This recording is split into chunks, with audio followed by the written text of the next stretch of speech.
Good morning once again. This is your Coach Ernie for your networking tips and ideas for today.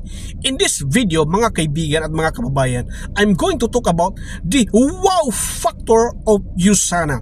Mga kaibigan, for those of you who like and love the network business and have the passion to really change people's lives, mga kaibigan, look no further because USANA has something to offer to all of you.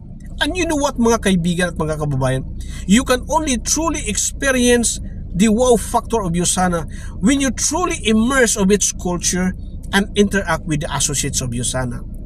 So once again, mga kaibigan, if you really want to change people's lives and you want a partner, make USANA your partner in this journey of people's changing lives. Once again, mga kaibigan, this is your Coach Ernie saying bye for now and see you at the top. You are welcome here. Join USANA.